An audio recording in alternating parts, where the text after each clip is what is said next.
جی opposition کس طرح آپ چاہتے ہیں اس طرح تو نہیں ہو سکیں گی مفتی صاحب. آپ اس لیے نہیں کر رہے آپ ہیں نے انہوں نے آپ کا تعاون کیا ہے. جی آپ اس لیے نہیں کر رہے نا، انہوں نے آپ کا تعاون کیا ہے، آپ کو انہوں نے پیسے دیے ہیں، آپ اس لیے نہیں کر رہے ہیں. سر اب آپ سے کیا بات کریں، آپ ایک نہیں کام کریں دیوبند ہی آ جائیے. ہم جی میں جن نے کے آپ آپ اگینسٹ میں سننا چاہتے ہیں. میں سر میں آپ بات نہیں کر رہا ہوں، آپ نے خود ہی کہا ہے کہ میرے محسن ہیں، انہوں نے میرا اس وقت تعاون کیا. ابھی تھوڑی دیر پہلے آپ نے کہا نا کہ اس وقت تعاون کیا جب میں جاب لیس ہو گیا تھا. تو محض اس بنیاد پر آپ کا ضمیر غور کرتا ہے کہ ایک آدمی جو ہے وہ پوری 20% مسلمانوں کو ان کا میسکر کرنے کی دھمکی دے رہا ہو. چلیے ٹھیک ہے، اس نے آپ کو بہت بڑا تعاون کر دیا، مالی تعاون کیا یا آپ کو ایموشنل آپ کا سپورٹ کیا، لیکن کیا اس بنیاد پر آپ اس کو سپورٹ کریں گے؟ کیا یہ وطن کی محبت ہے؟ کیا وطن میں امن قائم رہ پائے گا اس طریقے سے؟ مجھے بتائیے کیسی وطن کی محبت ہے یہ؟ کیسے آپ ویل وشر ہیں انڈیا کے؟ جی بولنے دیں گے سر آپ؟ جی جی مجھے جس نے ہیلپ کیا ہے اس بنیاد پر تو میں اس کے کسی کام میں سپورٹ نہیں کروں گا، لیکن جو ہیلپ انہوں نے لوگوں کی ہے، مسلم وچار منچ آپ کو شاید پتہ ہی نہیں ہے، وہاں پر جو لوگ آئے تھے ان میں سے جن لوگوں کی، جن نیڈی پرسن کی یہ لوگ مدد کر رہے ہیں، اس بنیاد پر میں ان کی مدد کروں گا. مجھے مدد کرنے کی بنیاد پر میں ان کی مدد نہیں کروں گا. رہی بات یہ مدد کے تعلق سے، آپ جن الفاظ کو کوٹ کر رہے ہیں شارٹ لے کر، ان کی پوری اسپیچ کیا ہے مجھے نہیں معلوم، میں اور اگر سنوں گا. آپ نے بتایا جب میں سنائیے. ایک آدمی کھل کر یہ کہہ رہا ہے کہ جو آپ سنا رہے ہیں وہ ابھی میں سنا ہوں. دیکھیے سر جو آپ نے سنایا وہ ابھی میں آپ نے سنا. سن لیا، اب آپ اس کو جسٹیفائی تو نہ کریں نا. آپ یہ کہہ رہے ہیں کہ وہ تو بہت اچھا آدمی ہے، میں تو نہیں کہوں گا. بھائی اس کی ویڈیو پوری دنیا نے دیکھی ہے، وہ ٹویٹر کے اوپر یعنی وائرل ہوئی ہے وہ ویڈیو. چلیے آپ نے نہیں دیکھی کوئی بات نہیں ہے، ظاہر ہے کہ ہر ایک آدمی ہر چیز نہیں دیکھ سکتا، لیکن اب آپ جب آپ کے علم میں وہ آ گئی ہے تو آپ، اور ہم بات کر رہے ہیں مسلمانوں کی، ہم بات یہاں مسلمانوں کی کرنے کے لیے بیٹھے ہیں. میں بھی مسلمانوں کی بات کر رہا ہوں، میں مسلمانوں کی طرف سے بول رہا ہوں کہ ہمیں پین کیوں ہے، ہمیں تکلیف کیوں ہے. ہمیں تکلیف اس بات کی ہے کہ کوئی بھی آدمی آ کر یوٹیوب کا چینل کھولتا ہے اور مسلمانوں کو قتل کرنے کی دھمکی دے دیتا ہے، اور آپ جیسے لوگ سپورٹ کرتے ہیں. ہمیں تکلیف اس بات کی ہے، اور اس بنیاد پر سپورٹ کرتے ہیں کہ ہم محب وطن ہیں. بھائی یہ کیسا حب وطن ہے؟ جی جو لوگ بے گھر ہو رہے ہیں نا سر، ان کی تکلیف کچھ اور ہے. آپ یوٹیوب سن کر تکلیف اٹھا رہے ہیں، خالی سننے کی وجہ سے آپ کو اتنی تکلیف ہو رہی ہے، تو جو بے گھر ہو رہے ہیں ان کو کتنی تکلیف ہو رہی ہوں گی سر؟ بہت تکلیف ہے بے گھر ہو. جی تو اسی کے تعلق سے آپ مجھے یہ بتائیے کہ بھائی دیکھو فلاں موقع پر ایک مسلمان نے ایک ہندو کو غلط طریقے سے، ناجائز طریقے سے اس کے گھر سے نکال دیا تھا. میں ابھی کہوں گا کہ میں کنڈیم کرتا ہوں. آپ مجھے بتائیے کیا کوئی ثبوت ہے تو میں فوراً کہوں گا. نام آپ کسی نام بتا دیں گے، میں نام بنام اس کو کنڈیمنیشن کر دوں گا. میں کسی کو بھی کنڈیم کر سکتا ہوں، ٹھیک ہے، شرط یہ کہ آپ ثابت کر دیں. اگر آپ ثابت کر دیں گے میں کنڈیم کرنے کو تیار ہوں. آپ تیار ہیں یا نہیں یہ آپ کا، یعنی سمجھ لیجئے کہ یہ میرا معیار ہے. اب آپ اپنا معیار طے کر دیجئے. جی تو میں اب بے گھر ہونے والوں کی بات ہی آپ سے کرنے آیا تھا کہ دیکھیے یہ یعنی چیز غلط ہے. جی یعنی آپ اس پر بات نہیں کریں گے؟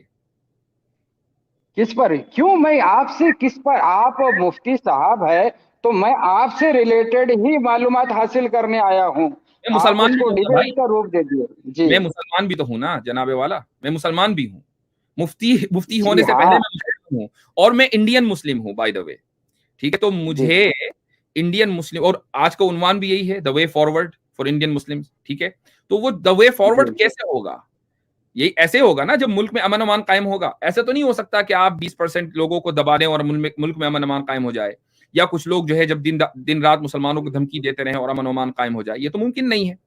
تو ہم اس پر بات کر رہے ہیں کہ ہم آگے کیسے بڑھیں مسلم کمیونٹی کو لے کر. آپ ایکس مسلم ہیں، میں الحمدللہ کرنٹ مسلم ہوں، ٹھیک ہے. ہمارے درمیان اختلافات ہو سکتے ہیں مذہب کو لے کر، وہ مجھے معلوم ہے، آپ کو بھی معلوم ہے. لیکن جب موضوع یہ ہے کہ ہم مسلمانوں کے تعلق سے کیسے بات کریں، تو میں اسی موضوع پر بات کر رہا ہوں شروع سے. میں نے موضوع نہیں بدلا، میں تو اسی موضوع پر ہوں پہلے منٹ سے. میں آپ سے، اور اگر آپ اسلام پر بات کرنا چاہتے ہیں میں تو ابھی لنک کام کروں گا. کوئی بھی آ کر مجھ سے مرتد ہے وہ بات کر سکتا ہے، آپ بھی بات کر سکتے ہیں، اسلام کے بارے میں پوچھ سکتے ہیں. لیکن آپ اپنی پوزیشن کلیئر کر دیجئے اور پھر آگے بڑھتے ہیں. آپ کو یہ کہنے میں پریشانی کیا ہے کہ یہ ایک کرمنل کلٹ ہے؟ کیا یہ کرائم کو پرووک نہیں کر رہے ہیں؟ یعنی اس کو تو بولیں گے نا، اس کو پرووکیشن بولیں گے. تو اب اگر یہ لوگ کرائم کو پرووک کر رہے ہیں تو آپ کو یہ کہنے میں پرابلم کیا ہے کہ یہ کرمنل کلٹ ہے؟ ٹھیک ہے مفتی صاحب، آپ کا جو اصرار ہے کہ میں ان کو برا بولوں تب آپ آگے بات جاری رکھیں گے. میں نہیں کہہ رہا ہوں برا بولیں، آپ حقیقت بیان کریں. آپ کے اندر حقیقت یہی ہے سر، حقیقت یہی ہے. آپ نے اپنی ضمیر کی آواز سنی اور آپ نے اسلام کو چھوڑ دیا. ٹھیک ہے، وہ آپ کا پرسنل معاملہ ہے، ہمیں اس سے کوئی لینا دینا نہیں ہے. میں یہ کہتا ہوں کہ ضمیر کہاں چلا گیا اسلام چھوڑنے کے بعد؟ کیا ضمیر ختم ہو گیا یا ابھی زندہ ہے؟ اور اگر زندہ ہے تو وہ سامنے کیوں نہیں آتا؟ جی سر، آپ جو بات کر رہے ہیں اسی کے اوپر میں بات کر رہا ہوں کہ ایک آدمی کچھ کہہ رہا ہے اور ایک آدمی کچھ کر رہا ہے. آپ کہہ رہے ہیں کہ کہنے والے کو برا بولو آزاد بھائی، تو پھر میں کرنے والے کے اوپر بات کروں گا. کسی نے کچھ کہا اور کسی نے کچھ کیا ہے. آزاد بھائی، یہ کہنے کی وجہ سے ایک پورا معاشرہ پولوٹڈ ہو چکا ہے. آپ کو پتا ہے جو جینوسائیڈ واچ ہے اس کی کیا رپورٹ ہے کہ انڈیا جو 10 سٹیپس ہیں جینوسائیڈ کے، اس میں 9th سٹیپ کے اوپر انڈیا پہنچ چکا ہے ایسے لوگوں کی وجہ سے. آپ کو پتا ہے کہ یہ جینوسائیڈ واچ یہ کوئی معمولی ادارہ نہیں ہے، یہ ایک انٹرنیشنل آرگنائزیشن ہے. ابھی پوری دنیا میں اس کی نیوز وائرل ہوئی تھی. تو ایسا نہیں ہے کہ اس کی وجہ سے حالات خراب نہیں ہو رہے ہیں، ایسے لوگوں کی وجہ سے حالات خراب ہوتے ہیں. لوگوں کی جانیں، ہمارے رشتہ داروں کی جانیں محفوظ نہیں ہیں ایسے لوگوں کی وجہ سے. ہمیں اگر تکلیف ہے تو اس کی وجہ سے، ہم تو یہاں آرام سے بیٹھے ہوئے الحمدللہ، لیکن ہمارے رشتہ دار ہیں انڈیا میں. آپ کے بھی رشتہ دار مسلمان ہوں گے، لیکن یہ آپ کی مورل رسپانسبلٹی ہے چونکہ آپ ان لوگوں کی گود میں بیٹھے ہوئے ہیں کہ آپ ان لوگوں کو ان کا آئینہ دکھائیں اور یہ کہیں کہ جو حرکتیں تم لوگ کر رہے ہیں وہ دیش کے ہت میں نہیں ہیں، وہ وطن کے خلاف ہیں. لیکن آپ ایسا نہیں کریں گے. اس کا مطلب یہ ہے کہ آپ نے جب اسلام چھوڑا تو ضمیر نہیں ہے. اگر ضمیر ہے اسلام چھوڑتے وقت تو پھر آج بھی ہونا چاہیے یا پھر اس وقت نہیں تھا. جی، آپ نے اسٹارٹ میں بھی کہا تھا کہ ہو سکتا ہے کہ میں کچھ غلط ہوں، ہو سکتا ہے کہ میں صحیح بتاؤں. اسی لیے میں نے یہ سوچا کہ آپ سے وہ بات کروں کہ میں ایک مسلم گھرانے میں پیدا ہوا اور جب تک کہ میں باشعور رہا کسی نان مسلم سے ہمیں کوئی تکلیف نہیں ہوئی جتنی تکلیف ہمیں مسلم کے عقائد سے ہوئی ہے کہ ان کے بلیو ایسے تھے. آپ سے میں سوال کرنے آیا کہ کیا یہ صحیح اسلام تھا یا میں نے غلط دیکھا تھا یا انہوں نے صحیح پیش کیا تھا. اس کے اوپر میں آپ سے بات کرنے آیا اور آپ کہاں پولیٹکس میں لے کے چلے جا رہے اور کسی نے میری مدد کی ہے. اگر مدد کا اعتراف کرنا اتنا بڑا گناہ ہے اور آپ میرے ضمیر پر مجھے لے کے آ جا رہے، لیکن میرے پرابلم آپ کب سنیں گے؟ یہ آپ میرے سے، میں گزارش کر رہا ہوں کہ میرے سے پرابلم آپ کب سنیں گے، کب اسٹارٹ ہوں گی اپنی بات؟ ابھی سنوں گا. آپ ان لوگوں کو کرمنل کلٹ کے مان لیں، میں بھی سنوں گا. جب تک کہ وہ عمل نہیں کرتے اس بات پر جس سے وہ کہا ہے، نہ اسلام ان کو کرمنل مانتا ہے نہ میں اس کو کرمنل مانتا ہوں. کرائم کے لیے پرووک کرنا انڈین پینل کوڈ میں کرائم ہے کہ نہیں؟ جی، انہوں نے نہیں کیے. انہوں نے کہا کہ میں ایسا کروں گا، آپ لوگ کرو ایسا، انہوں نے نہیں بتائے. وہ یہ کہہ رہے ہیں اچھا، یعنی وہ کہہ رہے ہیں میں تو ایسا کر دوں گا، تو جو ان کے ماننے والے ہیں وہ ایسا نہیں کریں گے. یہ پرووک کرنا نہیں ہوا. وہ جو کہہ رہے ہیں کہ زبردستی پر بندوق اور ہتھیار ہونا چاہیے، یہ کرائم کے لیے پرووک کرنا نہیں ہے. جی سر، جب ایک آدمی اعلان کرتا ہے کہ فلانے کا سر لاؤ میں اتنے ہزار دوں گا، ویسی بات تو انہوں نے نہیں کہی نا. کتنے مفتیوں نے کہا کہ فلانے کا سر لاؤ میں اتنے ہزار دوں گا. میں حالانکہ وہ غلط ہے لیکن یہ کم درجے کا جرم ہے. لیکن جو یہ کہتا ہے کہ ہر مسلمان کا سر لاؤ، یہ بتائیے کتنا بھیانک جرم ہے. جو یہ کہتا ہے کہ 6 مہینے کے بچے کے بعد ہتھیار ہونا چاہیے، تو اس کا مطلب وہ یہ کہہ رہا ہے کہ ہر مسلمان کا جو سر ہے وہ ہمارے قدموں میں ہونا چاہیے. یہ بتائیے کتنا بڑا جرم ہے. وہ ایک آدمی کی بات کر رہا ہے، آپ پوری کمیونٹی کی بات کر رہے ہیں. لو جی، چلے گئے آزاد صاحب. اوکے، دیکھیے آزاد صاحب، مجھے نہیں پتا کہ ان کا موبائل لاسٹ ہوا ہے، کنیکشن لاسٹ ہوا ہے یا وہ چلے گئے. I don't know. فی الحال میں یہاں بیٹھا ہوا ہوں اور میں ان سے چاہتا تھا کہ میں بات کروں عقائد کے تعلق سے. لیکن میں کسی بھی مرتد کے بارے میں جب مجھے معلوم ہو جائے کہ اس کا بیک گراؤنڈ کیا ہے تو میں پہلے اس کی پوزیشن ہے وہ کلیئر کراؤں گا, اس کے بعد کریں گے ہم اسلام کے اوپر بات. اور اب میں اپنا جو ہے لنک عام کروں گا, اگر کوئی مرتد مجھ سے اسلام کے تعلق سے بات کرنا چاہے. ہاں لو آگے آزاد صاحب. جی آزاد صاحب, ہو سکتا ہے کہ آپ کا کنیکشن فیل ہو گیا ہو. جی بتائیے. جی آپ کو آواز آ رہی ہے؟ جی آ رہی ہے. جی جی جی.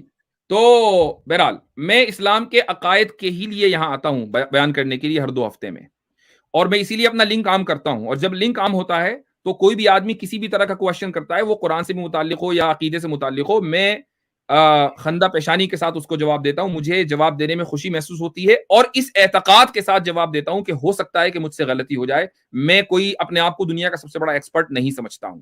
ٹھیک ہے, میں آج بھی آپ کے سوال کا جواب دوں گا. آپ اپنی پوزیشن 1 سیکنڈ میں کلیئر کر دیں گے نا, 1 سیکنڈ کے اندر بات آگے بڑھے گی.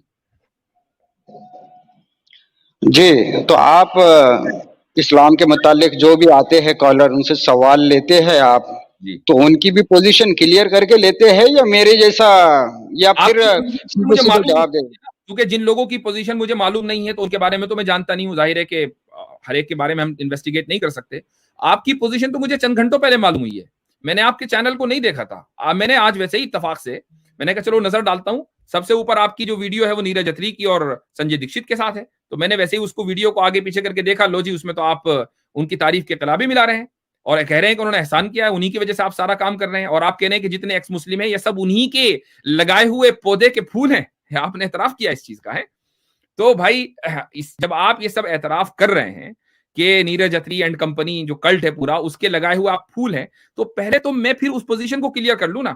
آپ اپنے آپ کو نیوٹرل کہیے. مان لیجیے آپ یہ کہیں کہ بھائی ہمارا کسی مذہب سے کوئی تعلق نہیں ہے, ہم کسی ایکسٹریمسٹ آئیڈیالوجی کے ساتھ نہیں ہیں, ہم جس طریقے سے آئیسس کے ساتھ نہیں ہیں, RSS کے ساتھ نہیں ہیں. آپ یہ کہیں بہت اچھی بات ہے, وی اپریشیٹ دیٹ. اب بات کرتے ہیں, جو کہ اب آپ نے اپنی پوزیشن سیٹ کر دی. ابھی آپ لا الہ الا ولا الہ الا, نہ ادھر نہ ادھر. جی ہم تو ابھی تک بھی اعلان نہیں کیے کہ ہم یہ ریلیجن کے ساتھ ہے یا یہ کلٹ کے ساتھ ہے. آپ کے الفاظ بتا رہے ہیں. آپ یہ کہہ رہے ہیں کہ جو پودا آپ نے لگایا ہم اس کے پھول ہیں. ٹھیک ہے, یہ بھی اسی ویڈیو میں آپ نے نیرج اتری کو بولا ہے. وہ بھی چلاؤں کیا؟ ٹائم ضائع ہوگا, آپ اعتراف کر لیں تو اچھا ہے. تو وہ بھی میرے پاس موجود ہے. تو جتنے چینل کھلیں گے, جی جتنے چینل کھلیں گے وہ پودے وہ تو انہی کو دیکھ کر کھل رہے ہیں, انہی کی دیکھا دیکھی کھل رہے ہیں. بات صحیح ہے. نہ صرف یہ کہ ان کو دیکھ کر کھل رہے ہیں بلکہ وہ مالی تعاون بھی تو کر رہے ہیں. ایک مرتد کو انہوں نے لیپ ٹاپ بھی تو دیا ہے کہ اس کے پاس پیسے نہیں تھے, چلو بھائی لیپ ٹاپ دو, لیپ ٹاپ بیٹھ کر کا. خیر یہ ایک الگ ٹاپک ہے. I mean we know that the whole world knows about it. میں صرف آپ سے یہ پوچھ رہا ہوں کہ ہم مسلمانوں کے مسائل کے تعلق سے گفتگو کرنے کے لیے بیٹھے ہیں. مسلمانوں کا میرے نزدیک سب سے بڑا مسئلہ یہ ہے کہ وہ ایک ڈر کی زندگی گزار رہے ہیں آپ کے محسنوں کی وجہ سے. تو آپ چونکہ ایکس مسلم ہیں اور آپ کے کچھ رشتہ دار ہو سکتا ہے کہ مسلمان ہوں, آپ کے والد صاحب کے بارے میں مجھے نہیں پتا کہ وہ باحیات ہیں یا وہ ان کا انتقال ہو چکا ہے, لیکن بہرحال میرا اندازہ یہ ہے کہ وہ مسلمان ہی رہے ہوں گے. اور آپ ان کے بارے میں یہ کہتے ہیں کہ وہ حافظ قرآن تھے اور دیوبند سے انہوں نے حفظ کیا تھا, تو کوئی معمولی شخصیت نہیں ہوں گے, ایک وہ دیندار شخصیت رہے ہوں گے. تو آپ کم سے کم اپنے والد کا تو سوچیں, آپ اپنی والدہ کا تو سوچیں, آپ اپنے رشتہ داروں کا تو سوچیں. یہ دھمکی صرف میرے اور آپ کے یا کسی سڑک پر چلتے ہوئے ایک عام مسلمان کے لیے نہیں ہے, یہ دھمکی تو آپ کے رشتہ داروں کے لیے بھی ہے نا. جی سر, انہوں نے کوئی ایسی دھمکی نہیں دی ہے جس طرح سے وسیم رضوی کے لیے دھمکی دی جاتی ہے.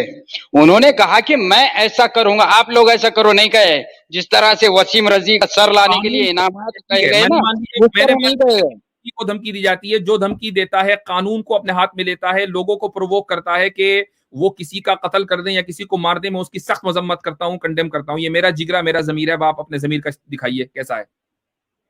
جی میں بھی کسی کو مار دے, قتل کر دے کی کوئی اگر دھمکی نہیں ترغیب دیتا ہے تو میں بھی اس کو کنڈیم کرتا ہوں. آپ مجھے اس کا نام بتا دیں کہ جس نے وسیم رضوی کے خلاف کوئی کنڈیم کیا, دھمکی دی ہو, میں اس کا نام لے کر کنڈیم کروں گا. چونکہ میرے علم میں نہیں ہے, میں نے آپ کو نام بتا دیا, اب آپ نام لے کر کنڈیم کر دیجئے. یہ میرا موضوع نہیں تھا آج کا. میں نہیں نام لوں گا اور نہیں بتاؤں گا آپ کو. میں میری بات کرنے آیا تھا. اگر آپ موقع دیں گے تو بات کروں گا, ورنہ میرے سوال میرے یوٹیوب چینل سے آپ تک پہنچ جائیں گے.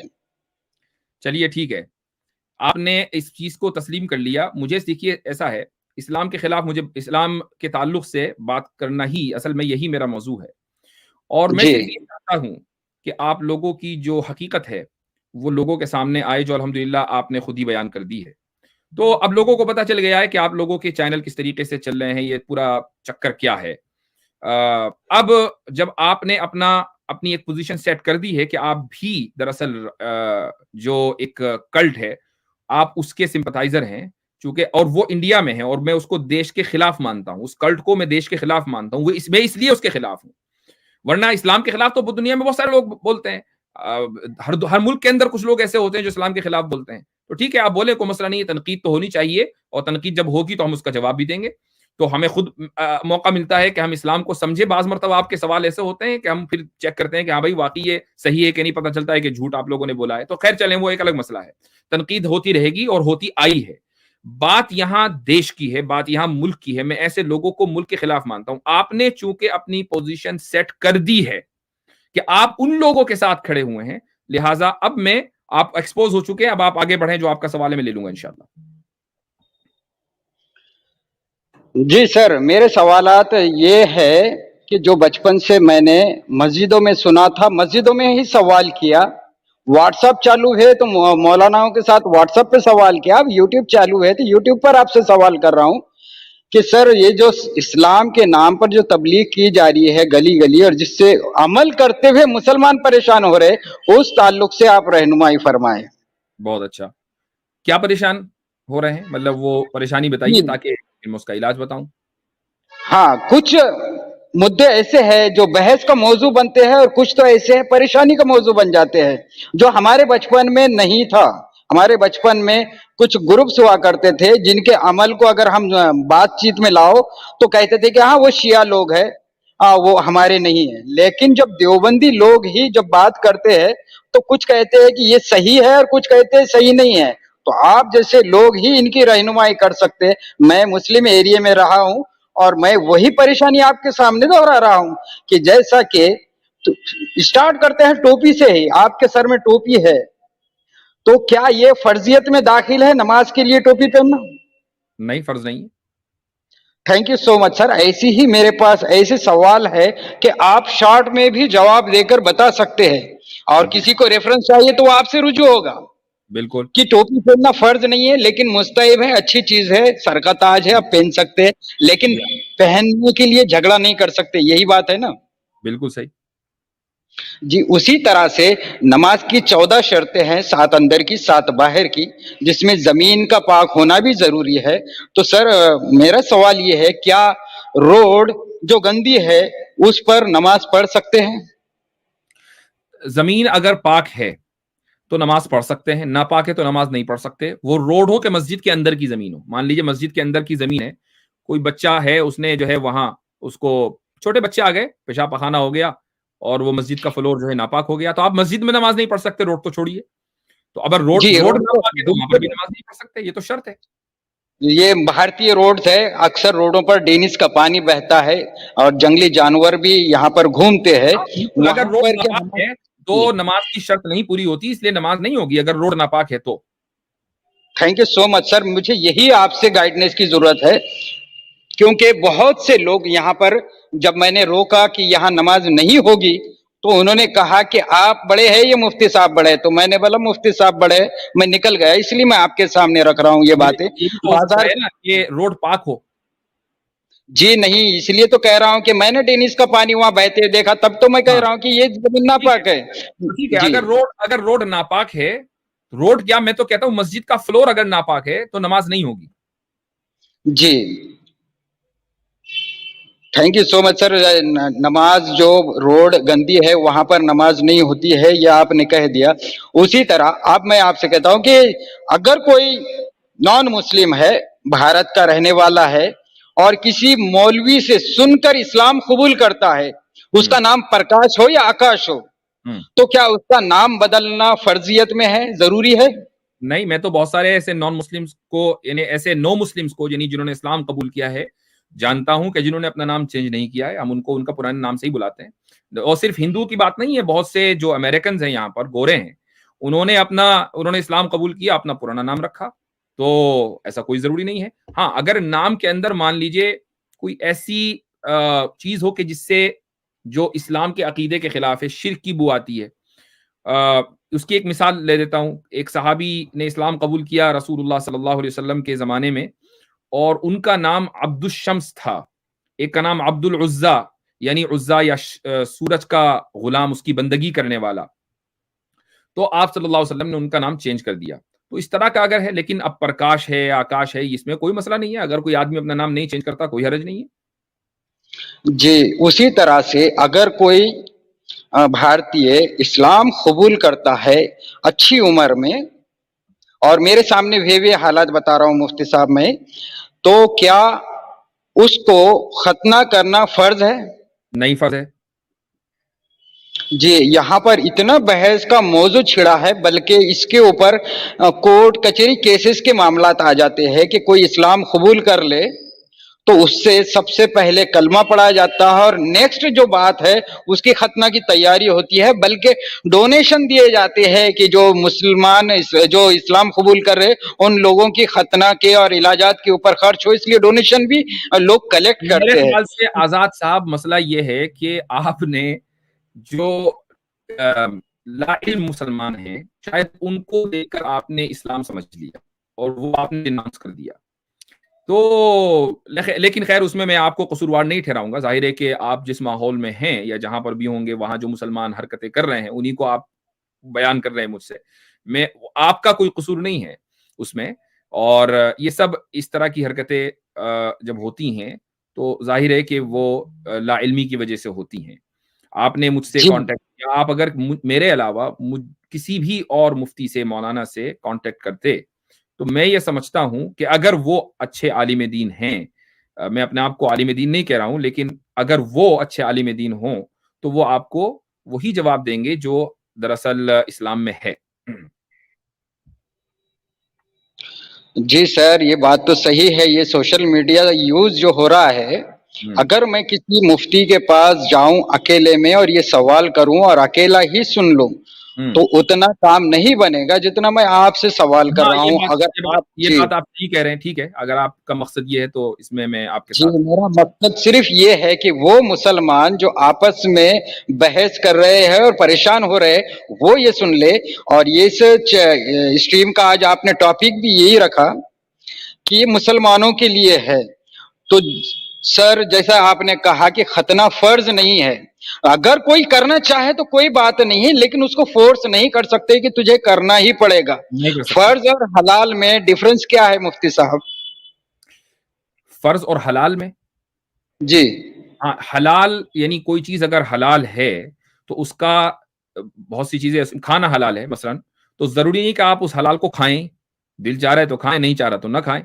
اس کو ہم آسان الفاظ میں، یا بلکہ ٹیکنیکل، آسان تو نہیں کہوں گا، ٹیکنیکل الفاظ میں ہم اس کو مباح بول لیتے ہیں. مباح کا مطلب ہے کسی چیز کی اجازت ہونا. تو جس چیز کی اجازت ہو اس کا کرنا ضروری نہیں ہے. آپ کریں تو ٹھیک، نہ کریں تو کوئی حرج نہیں ہے. لیکن جو چیز فرض ہے، فرض اگر آپ نہیں کریں گے تو آپ گنہگار ہوتے ہیں. مثال کے طور پر نماز پڑھنا فرض ہے، اب نماز پڑھنی ہے. مان لیجئے ایک آدمی اسلام قبول کرتا ہے، وہ یہ کہتا ہے کہ بھئی میں اسلام تو قبول کر رہا ہوں، نماز نہیں پڑھوں گا. تو اب وہ گنہگار ہوگا کہ مسلمان ہونے کے باوجود نماز کیوں نہیں پڑھ رہے ہو. تو ختنے کی وہ اسٹیٹس نہیں ہے جو فرض کا ہوتا ہے. جی تھینک یو. ویسے تو ابھی میں مذاقاً یہ کہہ رہا ہوں کہ لوگوں نے، میرے پاس کے لوگوں نے، اکثر لوگوں نے فجر کو حلال کیا ہے اور بیف کو فرض کیا ہے.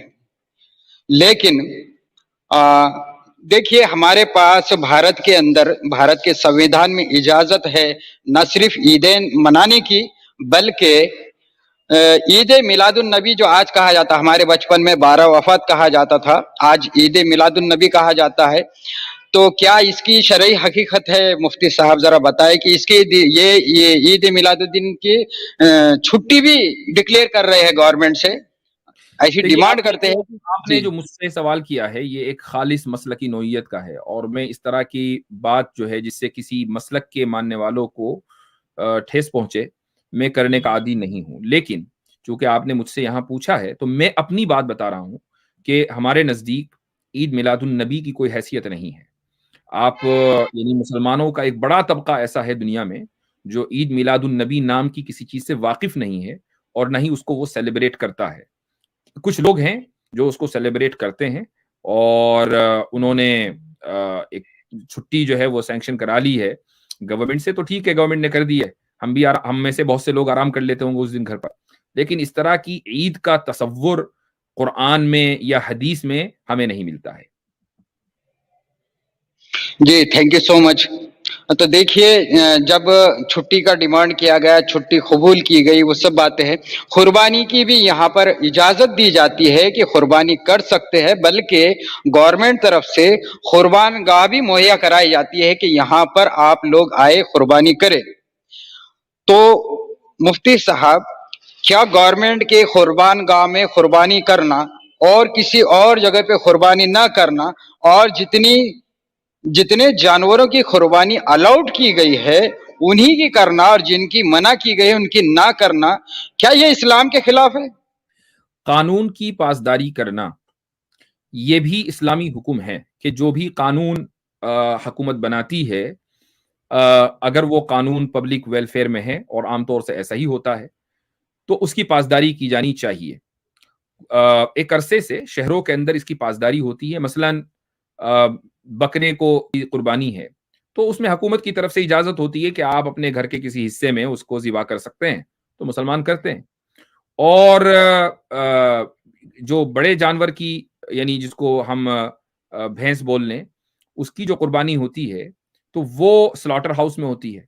اور یہ جو آپ کہتے ہیں کہ نا سلاٹر ہاؤس دراصل گورنمنٹ کا دیا ہوا ہوتا ہے، ایسا نہیں ہے ہر علاقے میں، بلکہ خود ہمارے شہر میں دیوبند میں جو سلاٹر ہاؤس ہے وہ سینکشن تو گورنمنٹ کرتی ہے، یعنی اس کا ظاہر ہے کہ وہ گورنمنٹ پراپرٹی بن جاتی ہے، لیکن اس کو ڈونیٹ جو لینڈ ہے وہ مسلمان کرتے ہیں.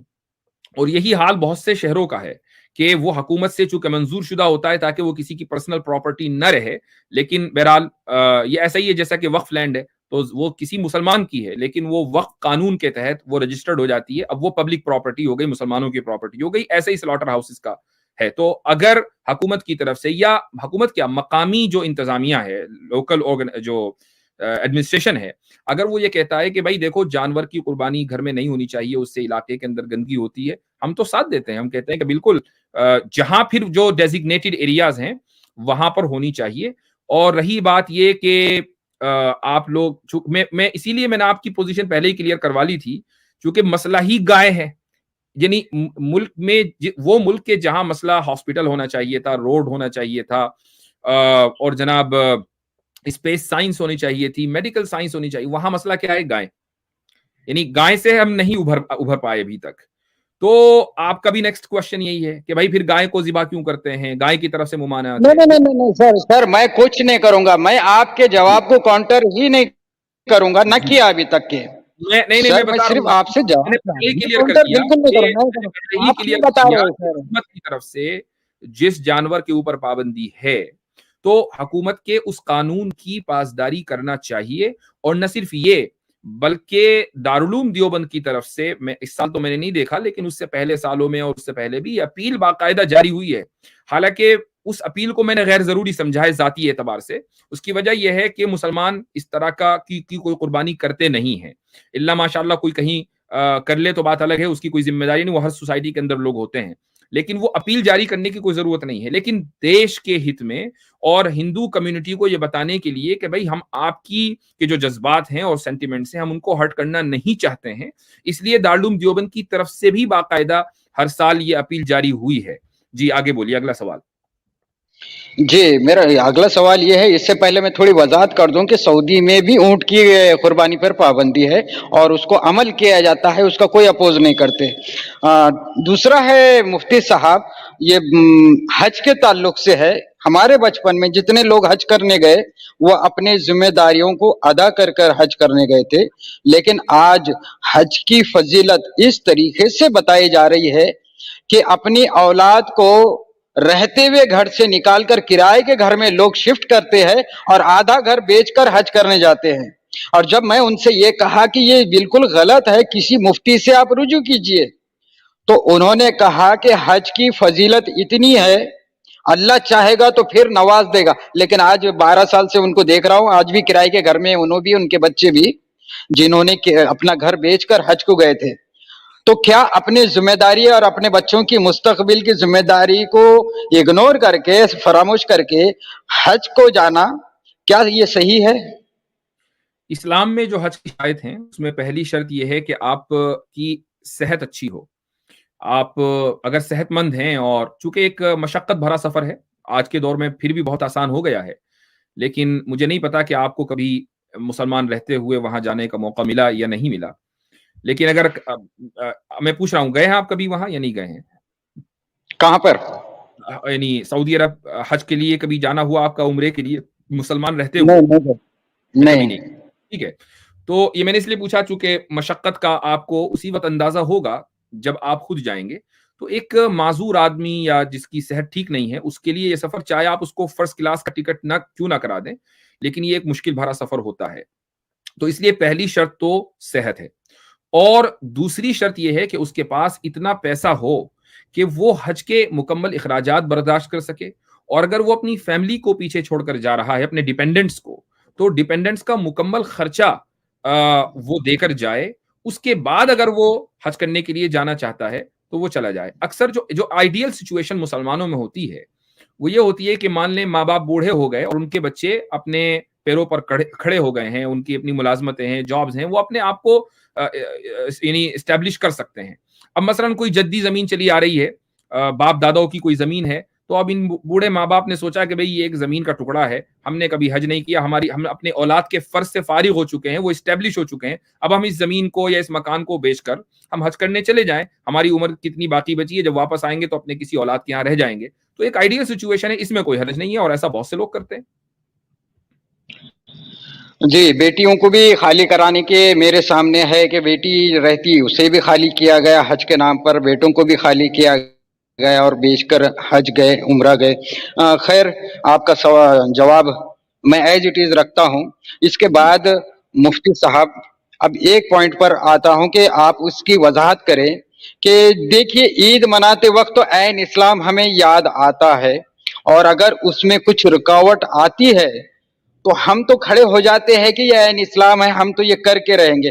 تو اسی طرح سے جو شادیاں آج بھارت میں ہوتی ہے مسلمانوں میں, ان شادیوں میں شرعی حقیقت کیا ہے؟ کتنی شرعی شادیاں ہو رہی ہے, جو خرچ ہو رہے ہیں؟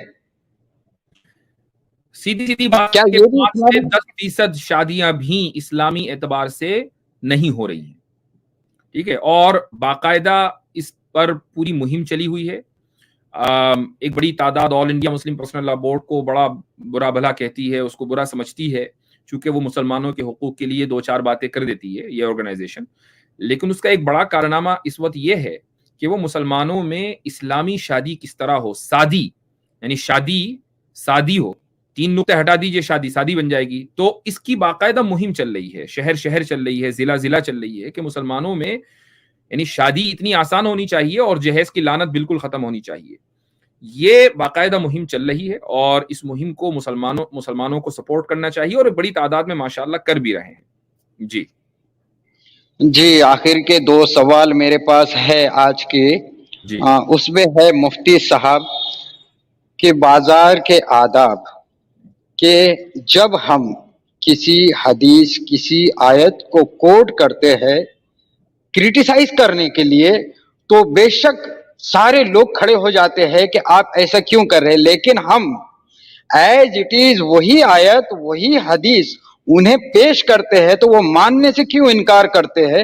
اور اس پہ محنت آپ جیسے لوگ, میں نے کئی مولویوں سے التجا کی کہ یہ حدیث, یہ آیت ان تک پہنچا دے, کہ مسلم بازاروں میں جو روڈ جام کر کے اپنی دکانیں لگاتے ہیں, تو بازار کے آداب میں سے کون سی ایسی چیز ہے جو اس پریشانی سے ہمیں روک سکتی ہے؟